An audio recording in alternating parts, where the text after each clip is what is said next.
Hello class, today I am going to teach about the subject accountancy, class 11, chapter source document.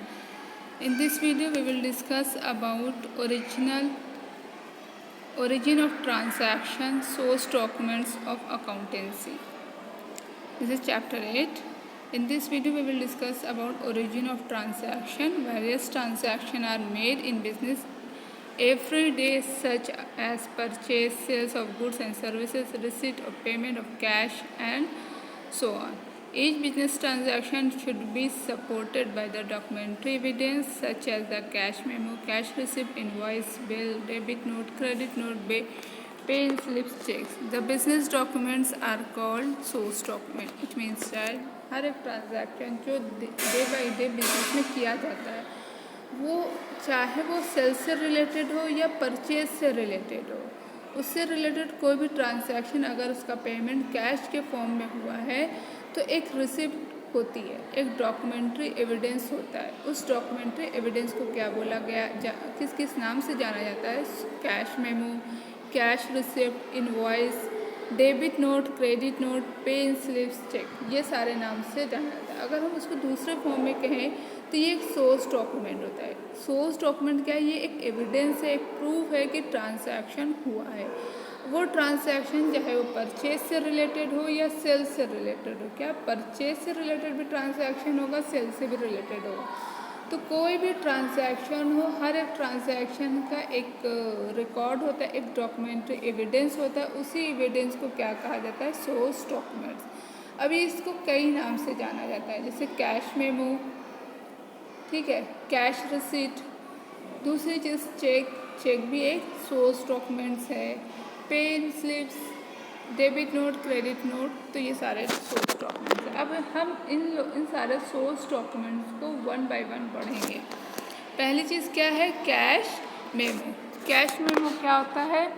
When a trader sells goods for cash he gives cash memo, and when the purchaser goods for cash he receive cash memo. जो traders होते हैं, हम लोग जानते हैं transaction सिर्फ दो लोगों के बीच में होता है, एक सेलर होता है, दूसरा परचेजर होता है। तो जो सेल करेगा वो क्या इशू करेगा? Cash memo. जो परचेज करेगा कोई भी गुड्स या सर्विसेज तो वो रिसीव करेगा। तो कैश मेमो क्या है? वो पूरी एक डिटेल लिंक है कि कितनी क्वांटिटी का, कितने प्राइस का, कितना अमाउंट पर, रेट कितना है, वो एक डॉक्यूमेंट्स में लिखा होता है। उसी को कहा गया है कैश मेमो। जैसे कि एग्जांपल दे के बताते हैं कि हम क्वांटिटी कितनी है। एक कोई भी स्टूडेंट कहाँ गया? शॉप पर गया, उसने 5 बुक खरीदी। हर बुक की कॉस्ट कितनी थी? क्या खरीदी? बुक खरीदी। तो बुक ये हो जाएगा हमारी क्वांटिटी में, ये हो जाएगा हमारे डिस्क्रिप्शन में आ जाएगा। और दूसरी चीज़ कितनी क्वांटिटी की पर रेट इस बुक का क्या था? 250 रुपये था। टोटल कितना हुआ? 1000। तो 1000 टोटल हुआ। तो ये होता है, ये जहाँ पर रिकॉर्ड मिलेगा सारी चीज़, और इससे सेलर और परचेजर्स में इसमें इन्वॉल्व होंगे, तो उसको क्या बोला गया है? Cash memo. अब सेकंड टॉपिक क्या है?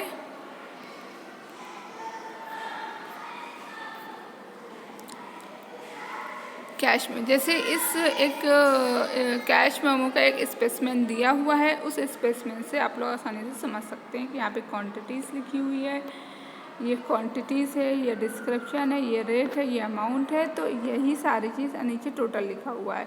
अगर कोई भी ट्रेड डिस्काउंट दिया जा रहा है तो ट्रेड डिस्काउंट लिखा होगा। इनवॉइस एंड बिल्स, ये क्या होता है? When the trader sell goods on credit he prepare sales invoice which contain the name of the party to whom goods are sold, rate, quantities, description, सारी चीज़ इसमें दिया होगा। मतलब इसमें इम्पोर्टेंट चीज़ क्या है? जब ट्रेडर कोई भी चीज़ को क्रेडिट के बेसिस पर सेल कर रहा है, इट मीन्स डैट कि वो क्या कर रहा है? उधार पर दे रहा है। तो वो एक प्रिपेयर करेगा इनवॉइस जिसमें सारी चीज़ मेंशन होगी, यहाँ तक कि जिस पार्टी को दे रहा है वो उस पार्टी का नाम भी लिखा होगा। अगर इसमें क्रेडिट परचेज है तो इसमें 2 कॉपी होगी, एक सेलर अपने पास रखेगा, एक बायर को सेंड कर देगा। रिसिट तुम लोग जानती हो, फीस पे करती हो तो उसके साथ एक रिसिट मिलती है। तो रिसिट क्या है? वो भी एक तरह से ट्रांजैक्शन का एक एविडेंस है, एक रिकॉर्ड है। इसी तरह से कोई भी अगर सेलिंग या परचेजिंग हो रही, किसी भी चीज़ से रिलेटेड हो रहा है, जैसे कि द सर्वर परमानेंट रिकॉर्ड के लिए एडजस्टमेंट करेंट इन्वेंट्री, ये सारे हेल्पफुल होते हैं, इन कामों में आते हैं। डेट वाइज उसमें मेंशन होता है, तो डे वाइज हम रिकॉर्ड कर सकते हैं ताकि फ्यूचर में कोई भी डिस्प्यूट, कोई भी लड़ाई, कोई भी एक कंफ्यूजन ना हो कि हाँ ये ट्रांजैक्शन हुआ, इसका कोई भी रिकॉर्ड नहीं है। तो इस रिकॉर्ड के लिए रिसिप्ट भी होता है कि कितना ट्रांजैक्शन किस डेट को कितने अमाउंट पर किया गया है।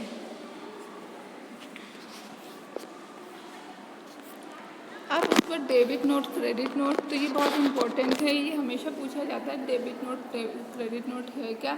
तो डेबिट नोट क्या है, तो ये डॉक्यूमेंट्स है जो हमारे customer, it is prepare by the customer के थ्रू प्रिपेयर किया जाता है in case there are certain goods that need to be return to the vendor. जैसे एक हमारा ये सेलर है, ये कस्टमर है, कस्टमर ने कोई भी गुड्स को रिटर्न किया।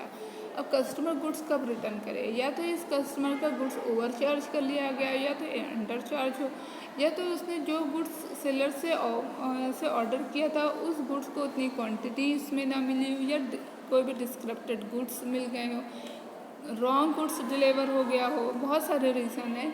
तो वो गुड्स को रिटर्न कर देगा सेलर को, और जो अमाउंट अगर इसके अकाउंट में क्रेडिट हुआ है तो ये उसको क्या करवाएगा, डेबिट करवा लेगा। तो यही चीज़ तब एक नोट इशू किया जाता है जो सेलर कस्टमर इशू करेगा किस केस में, जब वो गुड्स रिटर्न करेगा। तो debit note indicate the suppliers account is, तो डेबिट नोट क्या इंडिकेट करेगा, सप्लायर के अकाउंट से जो भी अमाउंट हो वो डेबिटेड किया जाए। Debit note contain the details such as the address, supplementary contract, सारी चीज़ों से मेंशन होगा, तो इसको बोला गया डेबिट नोट। बस आपको ये याद रखना है डेबिट नोट इशू कौन करेगा, कस्टमर इशू करेंगे। क्या रीज़न है, जब कोई भी ओवर अंडर चार्जेस हो गया हो, दूसरी चीज़ की कोई भी गुड्स रॉन्ग डिलीवर हो, किसी भी तरह से कस्टमर सेटिस्फाइड नहीं है, उसने गुड्स को रिटर्न कर दिया। रिटर्न करने के बाद जो अमाउंट जो उसने ट्रांसफ़र किया था, दिया था, वो सेलर के अकाउंट से क्या कर लिया जाएगा, डेबिटेड। तो याद रखिएगा डेबिटेड का मतलब क्या होता है, निकाल लेना। क्रेडिटेड की मीनिंग क्या होती है, दे देना। जैसे हम लोग अकाउंटिंग में पढ़ते हैं, अगर रियल पढ़ रहे हैं, नॉमिनल पढ़ रहे हैं, रियल पढ़ते हैं, पर्सनल पढ़ते हैं, तो उसमें क्या होता है, डेबिट मीन्स आना होता है, क्रेडिट मीन्स जाना होता है। तो ये पर्सनल अकाउंट है, ये एक तरह से है जैसे हम लोग अपने अमाउंट को जमा करते हैं अकाउंट्स में फाइनेंशियल ट्रांजैक्शन करने के लिए कुछ भी, तो वहाँ पे यही डेबिट और क्रेडिट का इसी सेंस से यूज़ किया जाता है। अब क्रेडिट नोट सिमिलरली ये अपोजिट है, ये हमारा सेलर इशू करेगा। किसका, जो हमारे बायर्स ने, कस्टमर ने जो रिस्पांस दिया था, जो उसने कंप्लेन की थी, उसका रिस्पांस देने के लिए सेलर इशू करेगा क्रेडिट नोट, जो कि क्या होगा, सेलर के अकाउंट में अमाउंट जो है वो क्रेडिटेड कर दिया जाएगा। इसीलिए कहा जाता है क्रेडिट नोट जो issued by the seller vendor in response to the note receive from the customer. जो कस्टमर से उसने नोट रिसीव किया था उसके रिस्पॉन्स में ये इशू किया जाएगा, to show that the latter's account has been credited. जो भी ये शो करने जो लेटर, जो बचे हुए अमाउंट है, जो जिस पे करना था, वो क्रेडिट कर दिया जाएगा। अब इसके बाद आता है पेन स्लिप। तो पेन स्लिप, आप लोग इस पेन स्लिप से बहुत ज़्यादा फैमिलियर है। जब हम लोग बैंक में जाते हैं तो यही हमको पेन स्लिप मिलता है, जिसमें हम लोग क्या डालते हैं, कितनी नोट्स है, कहाँ है, कि चेक के थ्रू दिया जा रहा है कि कैश दिया जा रहा है, कितना अमाउंट है, सारी डिटेल लिख करके, अकाउंट नंबर, सारी चीज़ लिख करके कहाँ देते हैं, काउंटर बॉक्स जो है बैंक में, वहाँ पर जमा कर देते हैं, और हमारा कैश जो है वो क्या हो जाता है, डिपॉजिटेड हो जाता है। तो ये भी एक तरह से एक एविडेंस की तरह काम करता है जो भी ट्रांजैक्शन हुआ हो। अब उसके बाद है चेक। चेक तो आप लोग खुद इसको भी बहुत अच्छे से जानते होंगे कि ये जो है ट्रांजैक्शन, एक चेक क्या है, एक रिटन डॉक्यूमेंट्स है जिसमें बैंक इन्वॉल्व है, और on the demand of the supplier, on the demand of the customer bank issue करता है, जिसमें साइन होती है, प्रॉपर हर एक चीज़ मेंशन होता है कि किसको चेक देना है, किससे लेना है, हर एक चीज़। तो उन सारी चीज़ों से ये भी एक तरह से एविडेंस का काम करता है। तो मेन हमको इसमें पढ़ना था सोर्स डॉक्यूमेंट। अगर आपसे क्वेश्चन पूछता है right the name of the source document, यह एमसीक्यू में दे दिया गया कि इसमें से कौन सा सोर्स डॉक्यूमेंट्स नहीं है, या किसी भी तरह कोई भी क्वेश्चन पूछा जा रहा है, तो ये चीज़ आप लोगों को मालूम होना चाहिए सोर्स डॉक्यूमेंट्स में क्या क्या चीज़ आती है, इसका यूज़ क्या है, ये हमारा जो है सबसे इम्पॉर्टेंट चीज़, ये हमें यूज़फुल किस में होता है, ये यूज़फुल होता है जब हम लोग लेजर जनरल की एंट्री करेंगे, तो ये बेसिक होता है इस चीज़ को रिकॉर्ड करने के लिए। तो I hope you can understand very well. You have any doubt in any point you can ask me question. ये जो चैप्टर पूरा कंप्लीट हो गया है, थोड़ा बहुत वॉचर्स का बचा हुआ है, आप लोग एक्सरसाइज करिएगा, एमसीक्यू अच्छे से पढ़िएगा, वेरी शॉर्ट्स के क्वेश्चंस पढ़िएगा। अब हम लोगों का नेक्स्ट चैप्टर नेक्स्ट वीडियो में स्टार्ट करेंगे। Thank you.